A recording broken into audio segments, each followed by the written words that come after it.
Today, we're going to discuss what's going on in the Bitcoin and crypto space and while the bull run is still intact. What's going on, champions? It's your coach MJ back at you with another episode of Sats and Success. It's time for us to learn and grow expeditiously, might I add. So let's go. I say that because it's halftime of this Texas and Ohio State game, and it's been a good one so far. You can see a little bit of the jitters and nerves being the first game, a big game. But this weekend, Labor Day weekend, is an outstanding weekend because it's the official kickoff to college football, and we have a slate on hand, and I'm excited. I'm a huge football fan, as many of you may know. So let's dive into what's going on with Bitcoin and crypto. Nothing's going on with Bitcoin and crypto. Absolutely nothing. This activity, this movement we've seen, this correction, is par for the course. And yet, so many people are wigging out, freaking out, giving up their life changing wealth. I say over and over on this channel, and I'm going to continue to say over and over and over. I'll be saying this next month, 2 months from now, next year, 2 years from now, 3 years from now, that in this digital asset space, you absolutely have to understand what you hold, which means you have to do your homework and stop getting shaken out of your life changing wealth.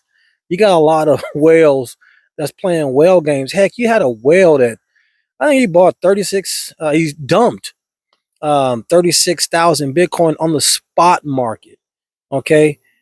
Stuff like that doesn't happen on the spot market. These people who have long bank accounts, like these institutions that are buying Bitcoin by the truckloads, they don't buy or sell on the spot market. They buy it on the OTC market. It's kind of behind the scenes, so it doesn't affect the price one way or another.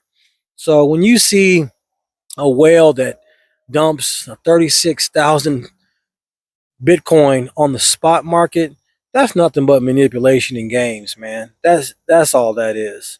And they can do that.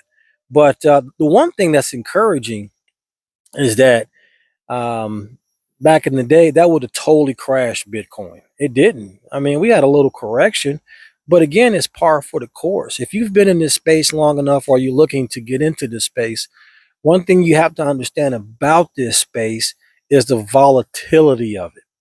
All right. The year after the halving takes place, when Bitcoin has these parabolic moves, you have several corrections. Okay, so we're in a bull run. We're still in a bull run. Nothing has changed, people. Nothing, absolutely nothing. We ran up to 124,000, and now we're correcting back down to, we corrected back down to 107.9. If we get down to 105, 104, okay, it's par for the course. It is extremely normal.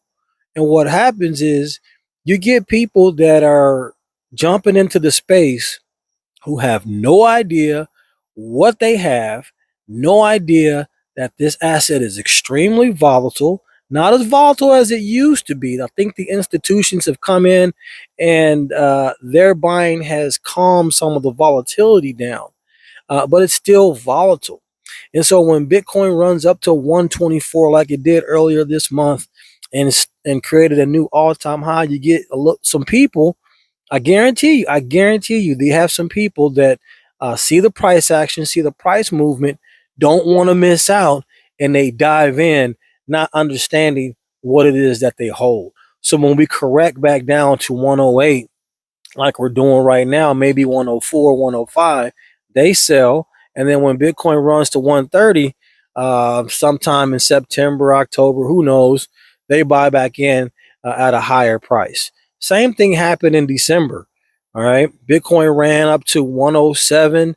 And guess what? You had people buying in at 107 because they didn't want to miss out on what was going on. Bitcoin corrected back to 76,000 in April. It was a 30% correction, which in this space, in the bull run, this is typical. You see this several times. We've only seen it once. only once, which again tells me that the institutional buying has calmed a lot of the volatility that takes place in this market. I don't know if the cycles are broken, okay, but I do know there's a shift in the cycle. Um, but we'll just have to see how it plays out. I always say this to people that are investing in stock or in this digital asset space. Don't buy anything that you're not willing to hold for 5 years.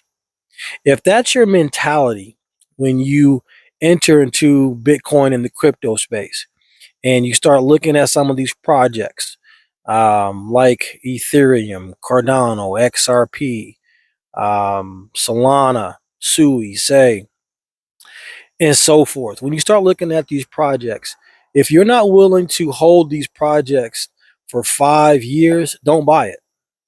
Okay.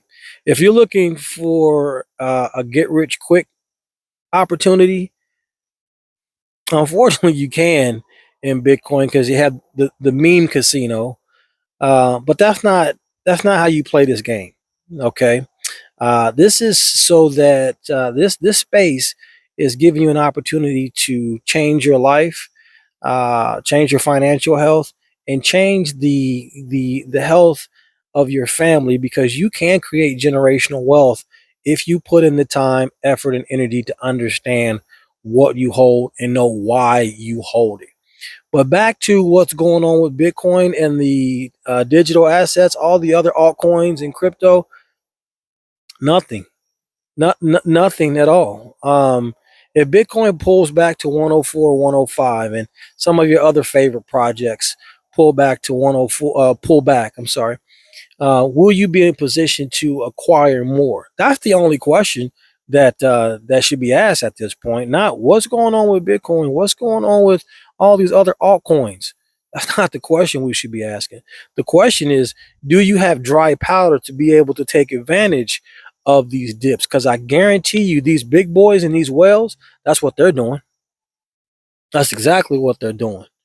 And they're playing these whale games while they're on their yacht, smoking their cigars, drinking fine scotch or bourbon, um, playing these games. Okay, that stuff's not going to change. It's not going to stop. It's up to you and I to do our homework to understand what we hold, why we hold it, and not to get shaken out of our life changing wealth. This is my opinion only. You should be stacking sats at this price. You should be stacking whatever your project is that you have a passion for, that you know about, that you understand. And yes, you should diversify your portfolio a little bit. Okay. So when I look at my portfolio, yes, I'm huge. I'm not a Bitcoin maxi.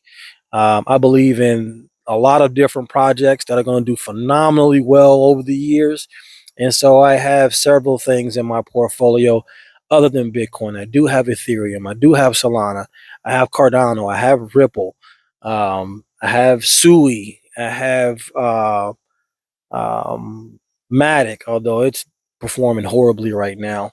AVAX and some other stuff that I have in my portfolio. So that's all I got for you. I got to get back to this game. And I am excited for Motivational Monday. So make sure you tune in. Make sure you smash that like button, subscribe to the channel so you can be notified. The algorithm pushes. When you subscribe to the channel and turn on your bell notifications, the algorithm goes to work doing its thing and it'll push this content out to you. So it'll make it very easy. Be blessed. I love you. And make sure you enjoy your weekend with your friends and family. It is beautiful here in the Midwest. I don't know where you are in the world, but it's beautiful out here in the Midwest. So enjoy your friends and family on this Labor Day weekend. And we'll see you Monday for Motivational Monday. Peace.